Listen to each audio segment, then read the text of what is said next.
Donc, il y a plusieurs choses que j'aurais aimé savoir, mais je pense que principalement, en tout cas, au vu de mes expériences récentes de la vie, je dirais que j'aurais aimé savoir que quand tu viens d'une famille monoparentale, tu as grandi avec un seul parent, le, la relation n'est pas forcément la même.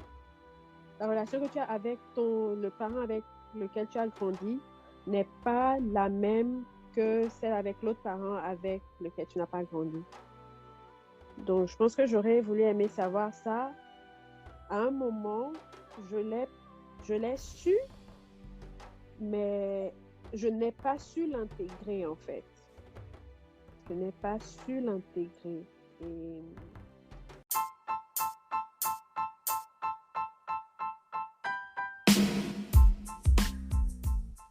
Bonjour, j'espère que tu vas très bien. Ça me fait plaisir de te retrouver dans cet épisode aujourd'hui. Je suis en Grande-Bretagne et je suis en compagnie de Neris Dosset qui va nous partager un certain nombre de choses. Mais avant que je n'aille vers là, si c'est la première fois que tu es dans cette émission, n'hésite pas à t'abonner. Si tu l'écoutes sur YouTube, tu peux t'abonner directement en bas ou au niveau de la cloche, tu pourras la sonner. Tout simplement, tu pourras cliquer dessus. Comme ça, tu recevras les notifications automatiquement de ma chaîne YouTube dès que c'est publié. Tu peux aussi t'abonner sur Google Podcast, une application qui existe sur Play Store ou Apple Podcast également, ou encore sur Spotify si tu l'as. Et tu peux aussi t'abonner sur Anchor si tu télécharges l'application.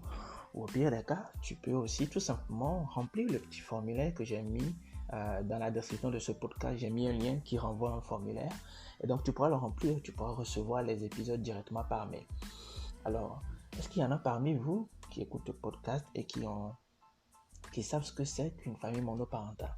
Alors, on parle de famille monoparentale lorsque l'une des figures parentales n'est plus présente. Donc, ça peut être la mère, ça peut être encore le père. Donc, plusieurs situations peuvent en fait donner cours à ce genre de modèle de famille. Ça peut être la séparation, ça peut être l'abandon, ça peut être le décès. Néanmoins, dans la majorité des cas, la première option est la bonne. C'est la séparation généralement. Alors, aujourd'hui, je reçois Neris Dosset qui est doctorante en Grande-Bretagne. Qui a une double casquette, la gestion et le droit, qui est issu d'une famille monoparentale, donc qui n'a vécu qu'avec sa mère, et donc qui nous partage un certain nombre de choses dans cet épisode aujourd'hui.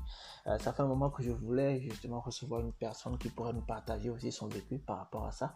Neris Dosset aussi nous parle aussi du décès de son père et disons de tout ce qui s'est passé aussi côté famille. Et vous savez très bien qu'en Afrique, c'est pas toujours évident lorsqu'on perd un parent. Vous savez comment se comportent parfois certaines familles. Donc, on va un peu en parler. On a parlé aussi du compte commun et du régime matrimonial. Donc, en fait, de l'impact du fait qu'on soit issu d'une famille monoparentale, l'impact que ça peut avoir sur une personne. Est-ce que ça a des impacts sur nos opinions, sur nos avis, nos décisions par la suite, ou encore ce qu'on veut faire d'une vie de couple. Donc, voilà. On a essayé de faire le tour de tout ça. J'espère que cet épisode te fera plaisir. Tu es très bien dans l'émission Ce que j'aurais aimé savoir avec Eden Betoglu. Je suis le créateur, l'animateur, le réalisateur, le producteur de cette émission. On se dit à tantôt.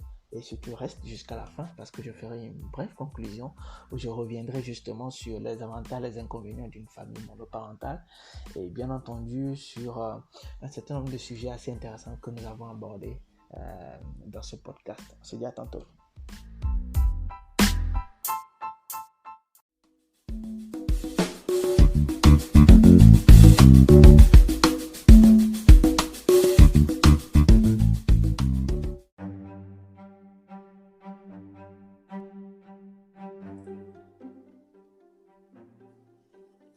Bonjour tout le monde, je suis ravi de vous avoir dans ce nouvel épisode.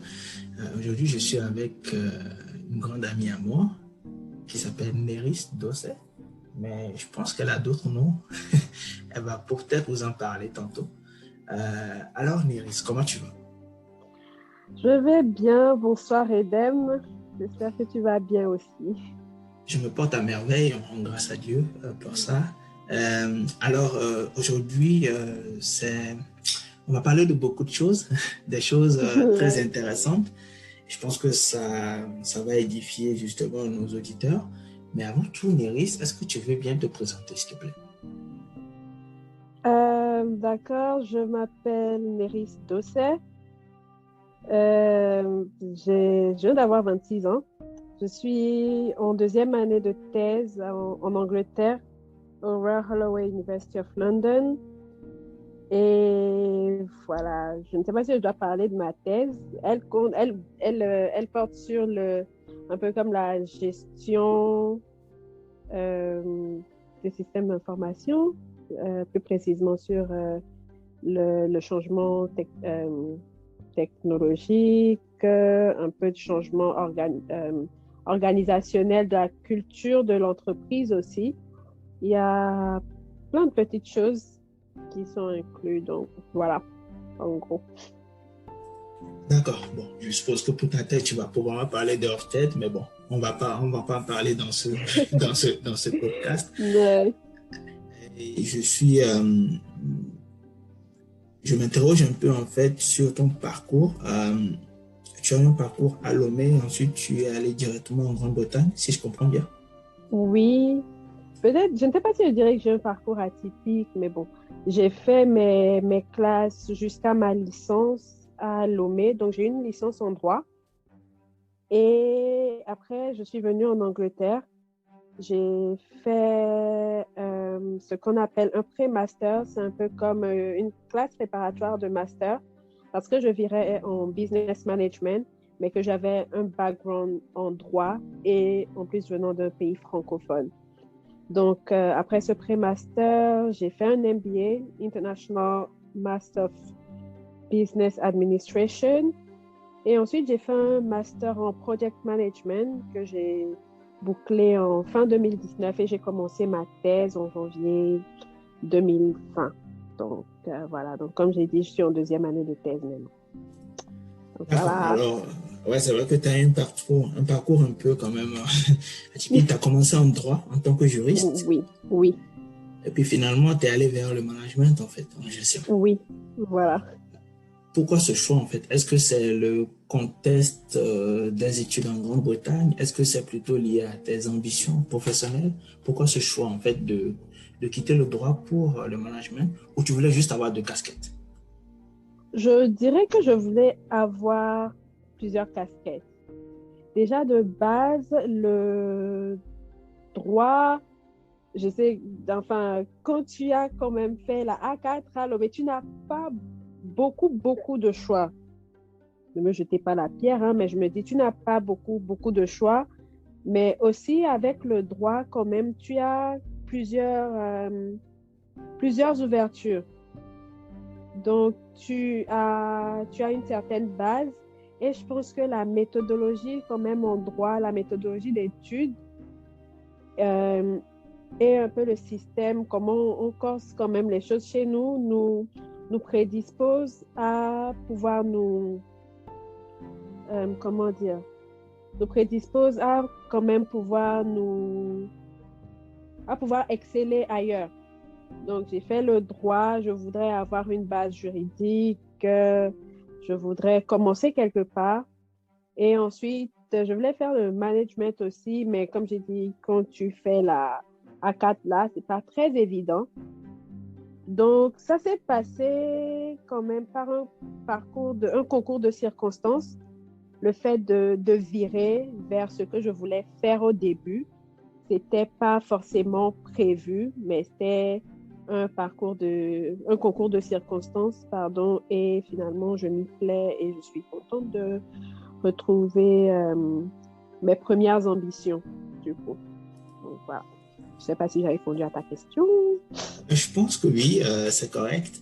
Je me demandais tout simplement tantôt le rôle de ta famille dans ce choix. Est-ce que tes parents t'ont accompagné dans ce choix ou bien tu t'es débrouillée toute seule comme une grande fille? Je vais pas mentir, mes parents m'ont accompagnée, surtout ma maman. Surtout ma maman, elle m'a accompagnée, elle m'a toujours soutenue, elle m'a toujours conseillée. Donc, quelles que soient mes décisions quand même, on discutait, on voyait les pour et les contre, les bien fondés ou non. Enfin, c'était quand même ma décision d'abord et ensuite, sur conseil, si je, je ne sais pas dire, je sais pas si je dois dire améliorer, non, je ne peux pas dire ça. Mais en vrai, c'est vraiment sous conseil. C'était pas juste, oh, vous savez, j'ai fait du droit, je vais en management maintenant, que ça vous plaise ou non. Non, quand même, ils m'ont soutenu. Ils m'ont vraiment, vraiment soutenu. Ils m'ont toujours poussé à aller loin. Vraiment, vraiment, vraiment. Ok, d'accord. En tout cas, ravi de t'avoir dans ce podcast. On va aller vers les bons sujets. Je pense déjà qu'il y en a qui sont dans le podcast qui se disent, ah oui, on a une demoiselle togolaise qui vient en Grande-Bretagne, qui est en thèse, et tu diras, chers auditeurs, ce n'est rien d'extraordinaire. Ouais. Il y a beaucoup de femmes togolaises qui sont au doctorat, qui finissent très bien leur doctorat et qui occupent de très bons postes. Donc, on souhaite déjà bonne chance à Néris dans ce parcours. Merci. Il n'y a pas de quoi. Alors, dis-moi, Néris, je pense qu'il y a quelque chose que tu voulais partager avec nous aujourd'hui sur les choses que tu aurais aimé savoir. Je vais te laisser nous en dire plus. Et bien entendu, je vais te poser des questions par rapport à ça tantôt. D'accord. Donc, il y a plusieurs choses que j'aurais aimé savoir, mais je pense que principalement, en tout cas, au vu de mes expériences récentes de la vie, je dirais que j'aurais aimé savoir que quand tu viens d'une famille monoparentale, tu as grandi avec un seul parent, la relation n'est pas forcément la même. La relation que tu as avec le parent avec lequel tu as grandi n'est pas la même que celle avec l'autre parent avec lequel tu n'as pas grandi. Donc, je pense que j'aurais voulu aimer savoir ça. À un moment, je l'ai su, mais je n'ai pas su l'intégrer, en fait. Je n'ai pas su l'intégrer. Et je dirais pas que c'est un regret, mais je dirais que, je sais pas, j'aurais moins fait la têtue. Je pense que j'aurais eu de meilleurs souvenirs avec ce parent-là, avec lequel j'ai pas grandi, en fait. Donc, d'accord, mais du coup, est-ce qu'il y a un manque en toi, du coup, venant de ce parent? Est-ce que tu aurais aimé qu'il soit présent? Est-ce que s'il avait été présent, ça aurait changé des choses dans ta vie actuellement? oh, je ne saurais dire. On dit en anglais, you don't miss what you never had. Ouais. Donc, genre, je ne pense pas que j'aurais aimé, parce que je ne l'ai pas eu, je ne l'ai pas expérimenté. Donc, honnêtement, je ne pourrais dire que, genre, ça me manque ou les choses auraient été différentes ou pas.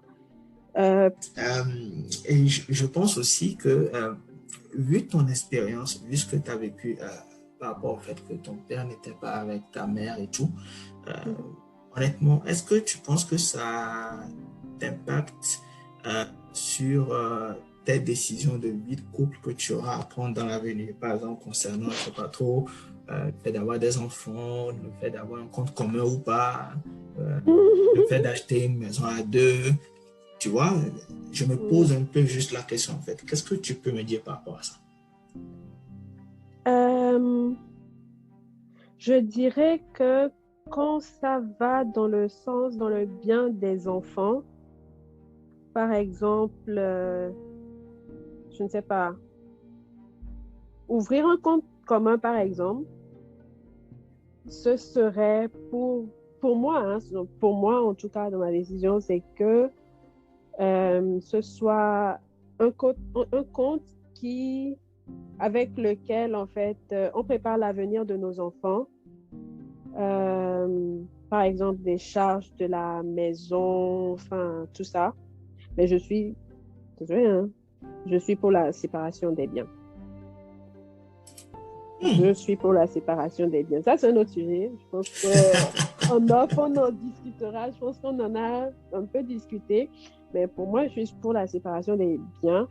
Mais quand même, avoir un compte où chacun y participe, chacun met ce qu'il doit mettre pour participer à l'éducation des enfants, aux charges de la maison. Peut-être, si par exemple on dit on construit une maison, par exemple, tout, la maison, soit c'est au nom des enfants, quoi, tu vois, ou en tout nos noms, je sais pas, enfin, il y a plein de choses, mais ces histoires de compte commun, de coco quoi là. Bon, en fait, voilà, justement, c'est un sujet important, comme tu le sais, surtout que tu es en Ouais. Grande-Bretagne. C'est vrai qu'en fait, la conception est différente hein, lorsqu'on est en Afrique, selon ce que j'ai remarqué quand même. Mais lorsqu'on est en Occident, les conceptions sont un peu autres quelque part. Donc, en fait, le compte commun peut être très utile, comme tu l'as si bien dit. Mais justement, en fait, je posais la question parce que je me demandais si tu aurais de la méfiance, par exemple, envers les hommes ou pas du tout, en fait, ou c'est pas quelque chose qui, voilà, toi, c'est pas vraiment le sujet pour toi, c'est juste pouvoir construire quelque chose de solide avec un homme qui sera toujours là pour toi.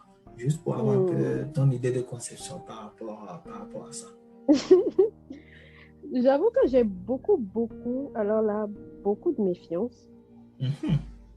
J'avoue.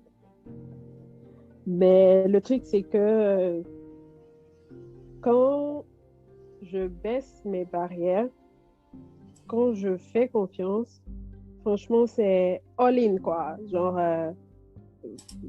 ouais, c'est vraiment à fond, en fait. Vraiment, Tu te lances à voilà. fond. Oui. C'est vraiment à fond. Sinon, okay. En fait, si je te laisse entrer, waouh, quoi. C'est que j'ai voulu, en fait. Bon, du coup, j'en profite pour poser la question, chers auditeurs. Je suppose que vous vous posez exactement la même question que moi actuellement. Néris, est-ce que tu es en couple ou pas du coup? Célibataire. Célibataire. Donc, les gars, je suppose que vous avez tous suivi. Hein, elle a déjà éliminé. N'hésitez pas à vous lancer. Alors, on revient au vrai sujet. Dis-moi, Néris, par rapport à tout ce que tu as partagé, ton vécu, j'aimerais préciser quelque chose, si tu le permets, bien évidemment, une information qui peut être malheureuse. Est-ce que tu me le permets? Oui, vas-y, j'ai pas de souci. Alors, j'aimerais préciser pour les auditeurs qui nous écoutent, que tout à l'heure, justement, Néris parlait du fait que son père et sa mère n'étaient pas ensemble, et puis, etc. Néris a perdu son père il y a pratiquement 1 an. Donc, malgré ça, justement, j'ai vu comment, justement, tu étais au devant de la scène, hein, quelque part. Et moi, c'est quelque chose qui m'a plu parce que, bien que ton père n'était pas avec ta mère, tu as vraiment joué ton rôle de fille de ton père, en fait. Tu vois ce que je veux dire? Et ça, j'aimerais en fait en profiter pour te demander, dans le cas africain, tu vois, tu es à l'étranger et tu perds ton père comme ça, et puis etc. Comment ça se passe en fait avec la famille? Qu'est-ce que tu as appris de tout ça déjà en fait? Oh. Que dire? En fait, je me dis qu'il y aura des conseils que tu vas en profiter. Hein? Je ne sais pas, peut-être. En fait, je dirais qu'il faut faire attention à qui on fait confiance. Peut-être c'est cliché, c'est dans tous les domaines, mais en fait, l'expérience, le fait d'avoir perdu mon père, en fait, m'a vraiment réouvert les yeux sur... il y a certaines personnes, tu te dis, c'est famille, c'est ma grande sœur, c'est mon grand frère. En fait, parce que, donc, je ne sais pas si je dois dire ça comme ça, mais l'histoire de mon père, parmi ses frères et sœurs, elle est un peu atypique aussi. Il est le seul qui n'était pas marié. Bon, il a été marié et divorcé. le seul qui n'a pas vécu avec ses 2 enfants. J'ai un grand frère, il vit en Côte d'Ivoire. Et en fait, le seul, si je dois dire ça comme ça, tu vois. Et dans la famille, on est en même temps intégré et en même temps un peu comme outsider, façon là, et tout, un peu. Donc, c'est vrai, genre, j'ai vraiment des cousines formidables. Je ne vais pas jeter la pierre à qui que ce soit. J'ai vraiment des cousines formidables qui vraiment nous ont soutenus, mon frère et moi, et ma mère. Ils nous ont vraiment soutenus. Mais en même temps, la majorité d'entre nous est à l'étranger. Peut-être la seule personne qui est sur place, tu te dis, cette personne sera... En fait, tes yeux, tes oreilles pourra t'aider, pourra te soutenir, en fait. Et cette personne qui va participer à te jeter la pierre, en fait. Ouais, je comprends. Et tu es loin, tu n'as pas vraiment de... En fait, tu n'as pas de marge de manœuvre. Imagine, tu perds ton père pendant le confinement. Ce n'est pas ce confinement maintenant où on dit, comment dire, on dit, vous pouvez voyager quand il y a des motifs impérieux, tout ça. Frontières fermées, tu ne peux aller nulle part. Frontières fermées. Moi, ce n'était pas payer les 500 000 pour aller rester à l'hôtel qui me dérangeait, quoi. Je voulais juste rentrer. Tu vois, je voulais juste rentrer. À ne pas avoir vu son père pendant des années, prévoir y aller. Et Covid arrive, frontières fermées, tout est bouclé. Tu ne peux pas. Et après, genre, je venais de fêter mes 25 ans. Genre, 4 mardis, après avoir fêté le 4e mardi, mon père est décédé. Alors que je prévoyais y aller, tout ça, tout ça. Et en fait, tu ne peux rien faire. Tu es bloqué. Il y avait des vols de rapatriement, mais moi, dans mon cas, c'était vraiment chaud. Passeport expiré, carte d'identité expirée, genre, rien quoi, tu vois. Mais au moins, en fait, tu te dis, sur place quand même, vous pouvez essayer de gérer les choses à distance pour que quand on ouvre les frontières, vous rentrez et que les choses se passent bien, quoi. Tu vois? Mais ces mêmes personnes te mettent des bâtons dans les roues, te vilipendent, ou si ça existe, le mot, je ne sais pas. Oui. Tu es tellement habitué à l'anglais que finalement tu es français, tu vois. Vraiment, voilà. Donc, enfin, tu te dis, waouh, cette personne sur laquelle je disais, quel que soit ce qui se passe, je peux compter sur elle. Cette personne fait partie de celles qui te jette la pierre, quoi. Ouais, je comprends. Je dis, waouh. En fait, je me rends compte que dans ce genre de cas, le problème qui revient généralement, c'est la confiance, en fait. C'est le gros sujet, c'est le gros mot, en fait. La confiance. Oui. Et c'est des gens sur lesquels tu n'oserais pas compter, que tu ne connais même pas finalement, qui sont tes soutiens, en fait. Nous, on a un oncle qu'on ne connaissait pas forcément, on entendait parler de lui, c'est vraiment pas, je ne dirais pas que c'est pas de la famille directe, pardon, je dirais pas que c'est pas de la famille directe, mais c'est la famille cousine, les familles parentales, tout ça. Tu ne connais pas cette personne, mais c'est un des grands quand même de la famille. Cet homme-là, franchement, s'il n'avait pas en fait tapé aussi du coin de la table, malgré tous les embêtements qu'il a essuyés parce qu'il nous soutenait, il nous aidait, mon frère et moi, on aurait enterré mon père, quoi. Je pense que je ne saurais même pas où mon père a été enterré, tu vois. C'est cette personne qu'on ne connaissait de nulle part qui, en fait, a été notre soutien. Comme je te dis, nous, on est un peu comme, tu sais, les familles africaines, un peu les tantes. Je ne dis pas que toutes les familles sont comme ça, hein, mais avec les tantes, c'est chaud, tout ça, et tout, c'est pareil. Et on ne voulait pas, en fait, genre, step forward, parler, on va dire, ah, c'est Néris qui a dit, c'est Ken, mon grand frère, qui a dit, et mon grand frère, au moins, bon, on le laissait respirer. C'est Néris qui a dit, Néris a manqué de respect, Néris est impoli, Néris a fait ci, Néris a fait ça, Néris a fait ça. J'en essaie de stand our ground, mais en même temps dans le respect, mais en même temps, on vous vilipende, quoi. Et tout ça. Et cette personne s'est dit, ah, au moins cette personne parlera en notre nom, parce que c'est une grande personne. Comme ça, on ne viendra pas dire, ah, on leur manque de respect, on fait ci, on fait ça. Cette personne vous lâche, même pas vous lâche, avec lâcheté aussi, et participe à vous vilipender. Tu vois, je comprends. Donc... Mais du coup, si tu devais donner des conseils aux gens qui nous écoutent, je ne sais pas, peut-être qu'il y en a qui sont passés dans ce genre de situation ou qui, on ne sait pas, hein, qui pourront peut-être aussi un jour vivre ce genre de choses. Si tu devais donner des conseils aux gens en 2 mots, ce serait quoi? La prière et avoir un support system. Il va falloir expliquer le support system à ceux qui nous écoutent, parce que c'est pas tout le monde qui a compris. C'est pas évident de trouver vraiment des gens sur qui tu peux compter.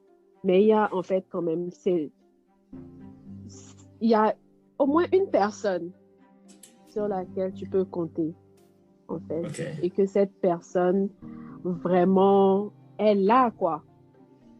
Okay. Elle là, te soutient, te motive et tout. Quand avec cette personne, vous discutez de tes motivations, cette personne essaie de comprendre et cette personne va quand même assez loin pour faire entendre vos désirs, vos questions, ce que vous voulez en fait. Et vraiment se bat pour qu'on respecte ça. Ouais, donc en gros, il faudra, si je puis résumer, il faudra identifier tout simplement déjà ceux qui vous supportent oui. dans ce que vous faites. J'ai compris aussi que tu as parlé de prière, qu'il est important quand même de tout mettre dans le main de Dieu. Parce que parfois, oui, il peut y avoir d'autres forces qui pourraient jouer, on ne sait pas, ça dépend vraiment des familles, et des enjeux.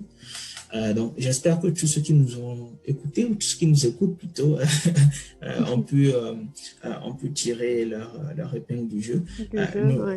Néris, là, on tire vers la fin du podcast. Tu nous as partagé des choses très intéressantes sur ce que tu aimerais savoir, sur le compte commun, sur la séparation des biens également. Si tu devais en fait résumer rapidement et donner des conseils à tous ceux qui nous écoutent par rapport à ces choses que tu as partagées avec nous en 2 minutes, ce serait quoi? Bon, déjà, j'ai parlé de la prière qui est très importante. Je vais parler aussi d'avoir un bon support système.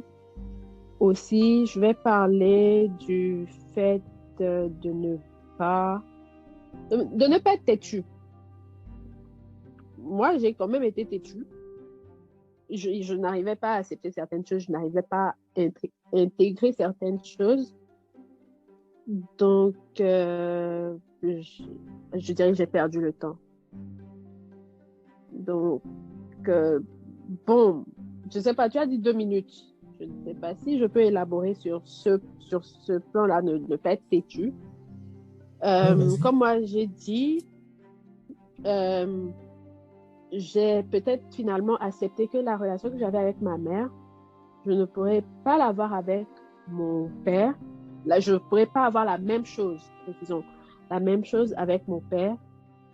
Mais je n'ai pas su passer outre ça, en fait. Je n'ai pas su l'intégrer comme je le dis. Et ma mère, par exemple, disait, tu as appelé ton père aujourd'hui, tu as fait signe à ton papa, c'était quand la dernière fois tu as parlé à ton papa et tout. Et je me plaignais parce que je me disais, c'était toujours dans un sens. tu vois. Donc, pourquoi le faire si lui ne fait pas d'effort, tu vois. Ouais. Donc, moi, je passais 2 mois, 3 mois sans parler à mon père, hein, mais genre, c'est lui qui paye tout. C'est lui qui, ma scolarité, tout, en fait, financièrement, tu vois, tranquille, mais je pouvais passer plusieurs mois sans lui parler. Et ma mère était toujours sur mon dos et elle me fatiguait même. Des fois, je disais, ah, je lui ai parlé la semaine passée ou un truc comme ça, alors que j'étais sur le point de lui écrire, quoi, juste pour qu'elle ne parle pas beaucoup dans mes oreilles, tu vois. Donc, j'aurais peut-être moins fait la têtue. J'aurais fermé les yeux sur le fait que l'effort il soit dans un sens, en fait. Je pense que j'aurais quand même su lire entre les lignes des comportements de mon père, enfin à temps quand même, ou mieux. Et je ne dirais pas que je regrette aussi, je ne sais pas. Et j'aurais juste profité de ce petit moment qu'on a eu à passer ensemble, en fait, même si c'était de loin, tu vois. Donc, je dirais juste de ne pas être têtu. Ouais, je Vraiment, vois. de ne pas être têtu, de ne pas faire comme moi, quoi. D'accord. En fait, je pense que tu aurais voulu passer plus de temps avec ton père. Tu Ouais, aurais voulu lui faire plus souvent signe, etc. ouais. En tout cas, on t'envoie du courage, on t'envoie aussi nos condoléances parce que c'est pas évident du tout. Euh, et Merci. honnêtement, moi, je te remercie du fait que tu sois passé dans ce podcast-là pour Merci de pouvoir m'avoir partager. invité. C'était avec plaisir, c'était vraiment, vraiment avec plaisir, d'autant plus que c'est des sujets dont on parle souvent hein, déjà. Et Souvent, donc, oui. du coup, en fait, ça allait de soi. Et donc, Mhm. j'espère que tous ceux qui nous ont écoutés ont pu apprendre de bonnes choses aujourd'hui et surtout que ces choses vont leur être très utiles, qu'ils pourront justement utiliser toutes ces informations pour se construire. Comme je le dis tout le temps, la vie a un début et une fin, l'important c'est vraiment ce qu'on en fait. Donc, je vais dire au revoir à Néris et je vais dire au revoir à tous ceux qui nous écoutent, mais on se retrouve tantôt pour la conclusion. Restez avec moi et on se dit à tantôt. Merci. Au revoir.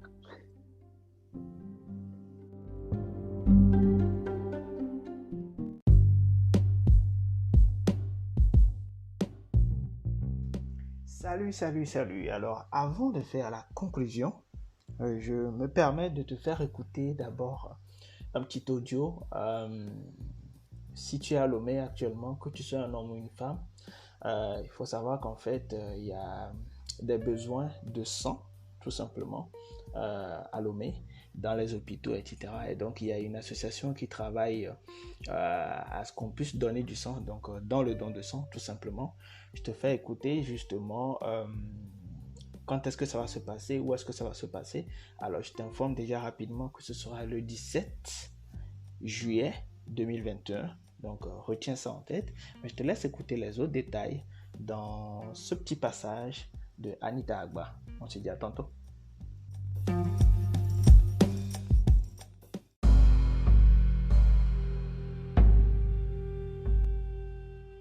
Hello, je suis Anita Agba, directrice générale de l'agence d'événementiel Aniel Events et initiatrice du projet Sois un héros, sauve des vies. Alors, qu'est-ce que c'est? Il s'agit d'une campagne de don de sang que nous organisons à des fréquences assez régulières dans l'optique d'aider à pallier au manque ressenti par nos banques de sang et de venir en aide aux nécessiteux. La collecte, qui est à sa deuxième édition de l'année 2021, connaîtra la participation de certaines associations, ONG et entreprises de la place, à l'instar de l'Alliance globale pour la protection de l'enfant et de la femme, AGPEF, de Beatitude Foundation, de l'association Amenu VV, de l'entreprise Bowenly, de Starcom, de Happy Hearts, Change Africa et l'ONG Johnson Association. La collecte se tiendra donc le 17 juillet 2021 au Centre national de transfusion sanguine à Lomé. Nous commencerons donc à 8 heures. Et nous vous attendons, nous vous réservons plein de surprises. Soyez des nôtres, soyez nos héros et aidez-nous à sauver des vies.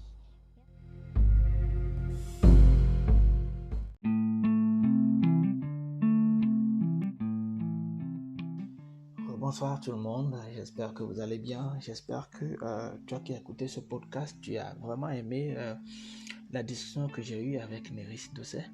Donc je rappelle rapidement que Néris Dosset est issu d'une famille monoparentale et donc qui a été élevée seulement par sa mère. Et généralement, les études s'accordent sur le fait que famille monoparentale rime avec précarité parce qu'on voit généralement la femme qui s'occupe seule des enfants ou l'homme qui s'occupe seul des enfants ou qui se fait aider et donc du coup qui assume le rôle de deux parents à la fois et qui n'arrive pas à s'en sortir. Alors pour ceux qui n'avaient pas suivi dès le début, une famille monoparentale est une famille dans laquelle l'une des figures parentales n'est plus présente. Ça peut être la mère ou le père, d'accord? Et généralement, il y a plusieurs situations qui peuvent donner cours à ce genre de modèle de famille. Donc, ça peut être la séparation, ça peut être l'abandon, ça peut être le décès. Mais généralement, on retrouve le motif de la séparation au centre de ça. Donc, c'est la première option qui vient généralement, la séparation. Alors, il faut dire que depuis un moment, le nombre de divorces a commencé à augmenté quand même en Occident. Et là, je parle principalement plus de l'Occident. Par exemple, dans les années 60 en Amérique du Nord, il y avait eu une grande augmentation, une rapide augmentation du nombre de familles monoparentales. Et donc, dans les années 70, c'était la France et la Suisse qui suivaient. Et on a vu que ça a beaucoup plus augmenté, au-delà de 50% en Grande-Bretagne, dans la même période. Dans le cas africain, on se rend compte que c'est un sujet qui revient de plus en plus. C'est vrai que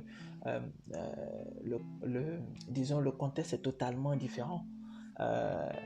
Lorsque vous êtes un père célibataire, vous pouvez vous faire aider par vos soeurs, vos tantes, etc.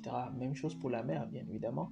Mais là, je pense, lorsque j'ai parcouru certaines études, je me rends compte que c'est en cela que la précarité devient assez prégnante en fait. Et c'est pas seulement dans le cas africain, même au Canada, il y a eu des études qui en ont parlé clairement et ça fait énormément réfléchir. Il y a des comptes rendus de recherche sur les répercussions de la séparation et du divorce sur l'adaptation des enfants, de même que sur la réaction des enfants à ces événements.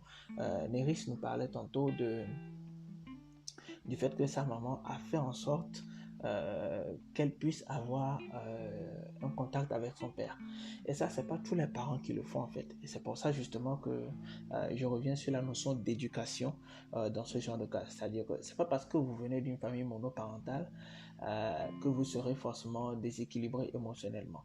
Ce n'est pas parce que vous élevez seul votre enfant actuellement, si vous êtes dans le cas, un homme ou une femme, que vous aurez un enfant qui sera déséquilibré émotionnellement.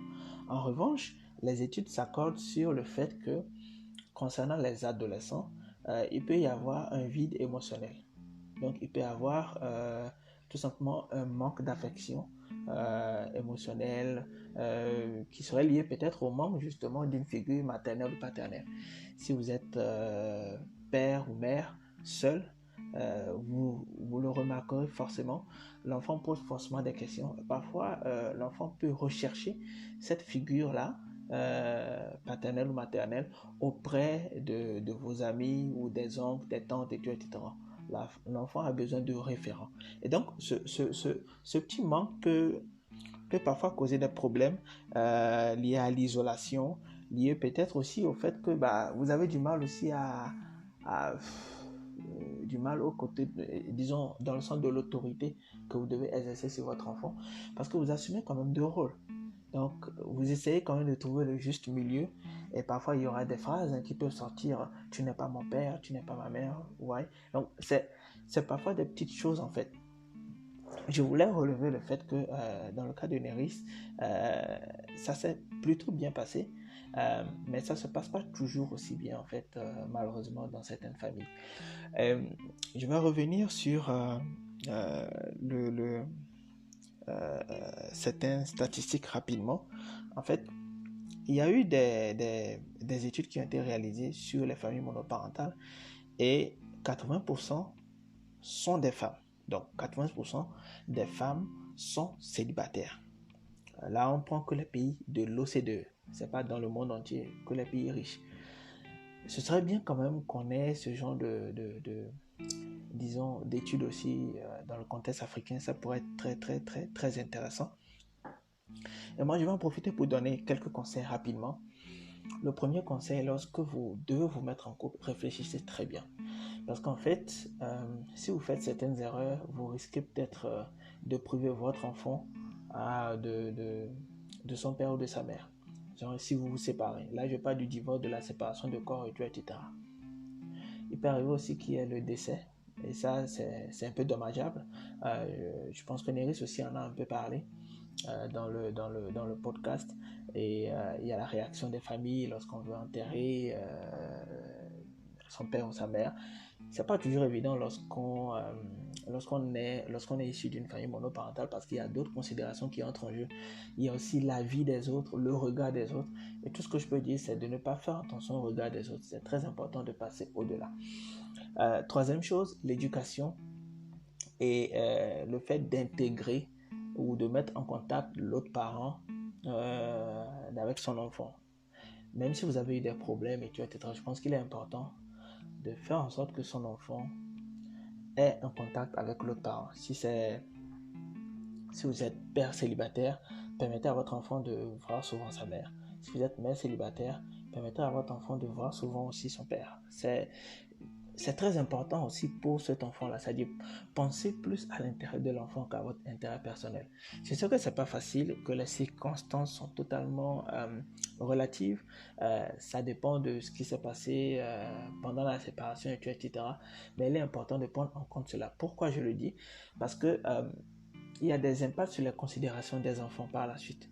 Un enfant qui a été élevé seul aura peut-être envie lorsqu'il aura envie plutôt d'avoir une relation amoureuse, etc., va être très individualiste sur certaines choses, sur certaines décisions, ce qui est tout à fait normal, parce qu'un enfant qui a toujours vu sa mère prendre certaines décisions, ou son père prendre certaines décisions, et qui a été toujours seul avec un seul parent, à un moment donné, il va se dire, bon voilà, je préfère faire des choses moi-même, et tout, etc. C'est-à-dire que il y aura quand même une petite différence dans la conception des choses en fait.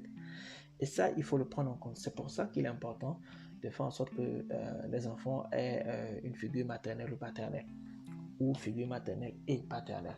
Il est important aussi de le faire parce que lorsqu'un enfant grandit et n'a pas de figure maternelle ou paternelle, à un moment donné, l'enfant, même s'il devient adulte demain, a besoin de s'identifier à une personne. Et parfois, ça pousse certaines personnes, ce manque affectif-là, ça peut pousser certaines filles qui deviennent des femmes à malheureusement s'adonner à des hommes qui sont juste plus âgés parce qu'ils se disent, voilà, j'ai pas... On dirait que certaines filles recherchent parfois des hommes qui répondent plus à ce que leur père aurait pu leur donner. C'est vrai lorsque vous discutez avec certaines personnes, c'est vrai aussi lorsque vous lisez certaines études comme celle de Kelly en 1993 ou encore du même auteur en 2000 ou encore de Amato en 1994. C'est des petites choses en fait qui peuvent changer énormément de choses, excusez la tautologie, dans la conception de vos enfants. Donc même si vous élevez seul votre enfant, parce que vous n'avez pas le choix, il est important quand même de faire en sorte que cet enfant ait une figure maternelle ou paternelle. Je ne demande pas d'aller forcément se remettre en couple automatiquement. Vous pouvez tout faire tout seul, mais vous ne pouvez pas assumer les deux rôles de parents tout seul et faire en sorte que votre enfant n'ait aucun manque affectif. Pourquoi? Parce que vous ne savez pas ce que ça peut donner. Parfois, les enfants n'en parlent pas. C'est ça aussi le souci. J'espère qu'en Afrique, on aura des programmes qui auront dans ce sens. Déjà, il faut avoir des études qui traitent de ces sujets-là. C'est très important. Qui traitent de la réalité des mères célibataires, des pères célibataires. et aussi de voir s'il peut y avoir des programmes qui pourraient accompagner ces enfants-là dans leur développement. On ne dit pas que les mères célibataires ou les pères célibataires sont incapables. Je pense qu'il est important de faire la nuance. Comme vous le verrez avec Néris, elle s'en est très bien sortie avec sa mère. Donc il y a beaucoup de cas comme ça où il n'y a pas de problème, mais il y a des cas aussi où c'est assez compliqué. Il y a beaucoup de précarité, il y a beaucoup de difficultés de développement de l'enfant, etc. Donc ce serait bien de pouvoir s'en parler. Je vais terminer avec quelque chose de très important. Néris a dit qu'elle est au doctorat et tout, et je suis sûr que certaines personnes vont me dire il faut peut-être faire le doctorat forcément pour s'en sortir dans la vie. Non, pas du tout. Vous pouvez vous arrêter au master, faire un master recherche, être quand même un professionnel de recherche. On n'est pas obligé de faire un PhD pour être un professionnel de recherche. Je le répète, vous pouvez faire un master recherche et être un professionnel de recherche. Donc tout dépend vraiment de ce que vous voulez comme projet professionnel. S'il y en a qui ont envie d'avoir plus d'informations là-dessus, ce sera un plaisir de faire un autre podcast sur ce sujet en particulier. Je pense que je vais m'arrêter là. Je remercie tous ceux qui ont écouté ce podcast. N'hésitez pas à aller dans la description du podcast pour, si vous voulez contribuer à la production de ce podcast. Il y a un lien PayPal, et si vous voulez également, bien entendu, laisser des commentaires, ce sera avec plaisir. J'ai laissé aussi un lien pour ceux qui veulent être rejoints par mail dans la publication des épisodes podcast. Ce sera avec plaisir que je le ferai. Je te remercie de m'avoir écouté, et souviens-toi de quelque chose de très important. Ta vie de couple, c'est à toi, c'est ta vie, c'est ton choix. Donc il est important d'y faire très attention, de déterminer des critères importants là-dessus, et surtout de prendre en compte les langages de l'amour pour que ta vie de couple puisse réussir. Et n'oublie pas, la vie a un début et une fin. L'important, c'est ce que tu en fais. C'était Edem Betagolo, c'était l'émission Ce que j'aurais aimé savoir. À tantôt.